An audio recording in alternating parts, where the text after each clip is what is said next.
there, welcome to our first out of two videos about chapter 12. Just very quickly, we're going to talk about regression and that linear regression, how we make sure that our information fits it, and then in the second one, I think we deal with transformations. So let's dive in very quickly. Again, technically chapter 12 is not tested, so this is just about practicing and feeling comfortable with concepts, and then we'll really focus on our chapter reviews as we continue on.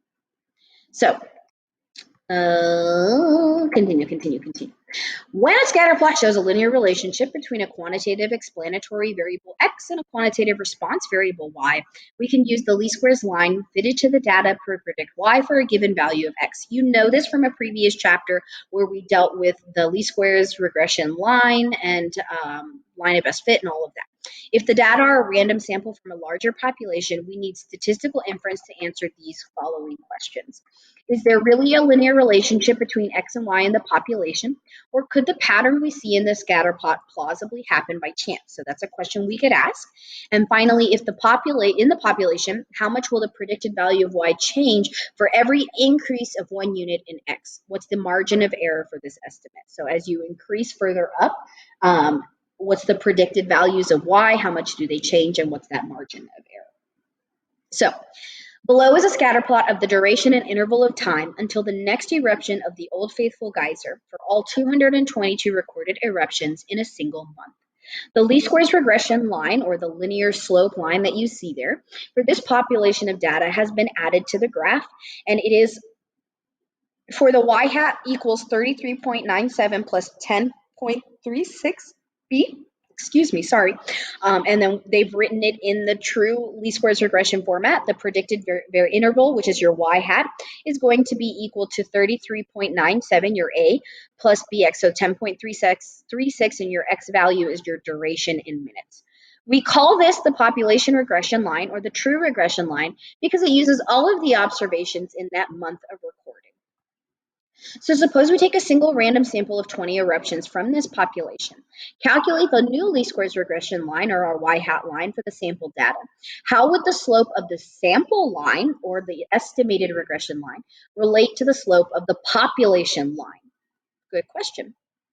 So the figure below shows the results of taking 3 different SRSs of 20 Old Faithful eruptions in that month.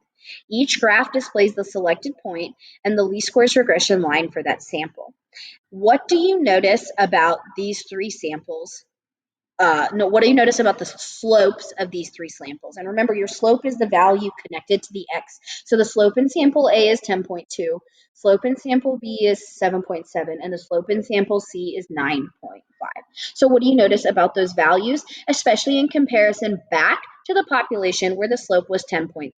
Well, we notice that the slopes of the sample regression lines, 10.2, 7.7, and 9.5, vary quite a bit from that original population of 10.36, right? 10.2 is close, 9.5 is sort of close, but 7.7, where the heck did that come from?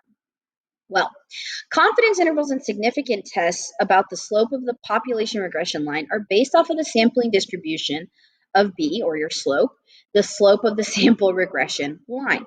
So we created this sampling distribution here, and we can see that the distribution of our B values, our slope values, is roughly symmetric and unimodal, so it's pretty symmetric on the left and the right hand side, and unimodal means there's a single peak.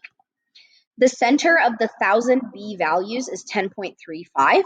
This value is quite close to the original slope. So basically what happens, let me finish this up, sorry. The spread, the standard deviation is 1.29, and later on we're gonna see that the standard deviation of the sampling distribution of E was actually 1.27, so it'll continue on. So what do you notice about this information compared to the previous? Well, if we just took 3 simple random samples, we didn't quite get that information. But if we took 1,000 of them, our slope now lies at 10.35, very close to the original population. So that's just a reminder about the difference between taking a simple random sample of our information versus the actual sampling distribution of the slope, where the information will actually start to model the population. So here is a formal definition snippet of sampling distribution of slope. And here we go back and we've got a formula that we're going to end up using, that standard deviation formula. And then we're also going to be able to relate our mean of the sampling distribution of B back to the population distribution B as well.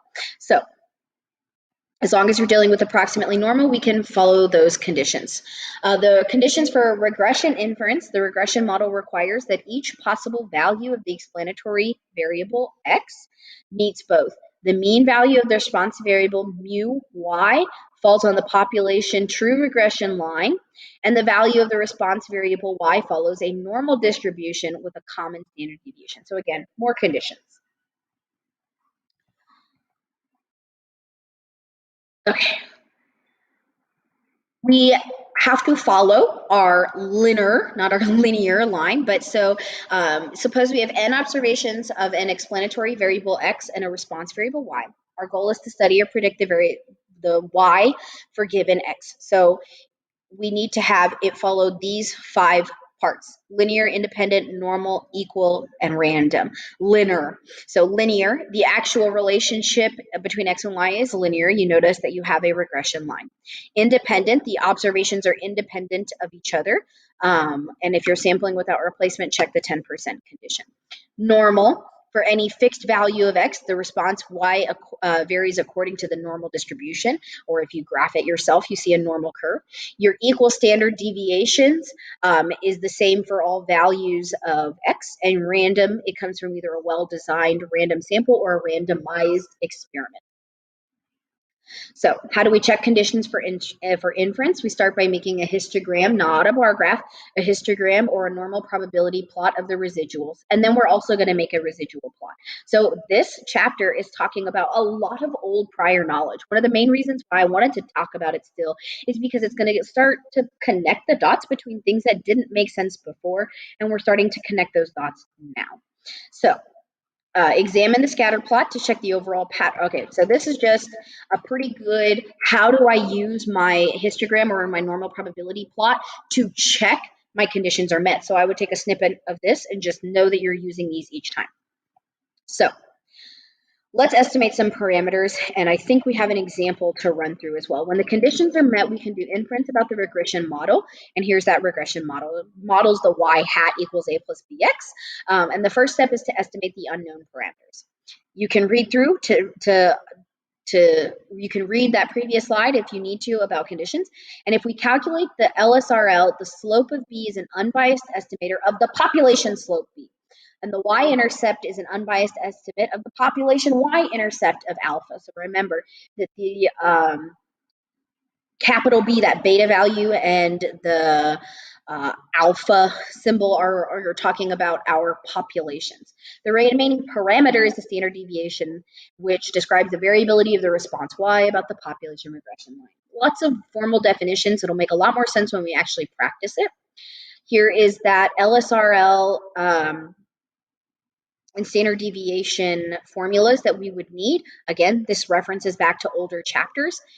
Standard error of the slope, again, refers back to older chapters. And then here is that Z statistic, again, referencing back to older chapters. So if we want to replace the standard deviation of the sampling distribution with its standard error, we can use our T statistic, where we take the B minus beta all over the standard error of B, and we get a T distribution with n minus 2 degrees of freedom. So we can use a T distribution for this information as well, is what those are kind of telling you. And so you can begin to construct your confidence interval. So all of these slides have just been a lot of recap, reset, and review from older chapters. Here's that T interval, a lot of formulas that you would need to snip or write down or recognize. Here we go, finally, performing the significance test for the slope. So this is where it's actually applicable. You would do your test statistic of your statistic minus parameter over your standard deviation. We know that, we've done that a million times. Because we're using T, we're gonna do n minus 2 for our degrees of freedom. Here is what our tails would look like, a right tail, a left tail, and a double-sided tail. And that's all we've got. Oh, I must have taken out the example because we are pulling up on time. So I am coming up to that 10 minutes. Okie dokie. Well, that's all the time we've got. Again, it's just a review or a recap or just kind of a general understanding about linear regression. Don't stress too much about this topic. Just use it as a review. See y'all online.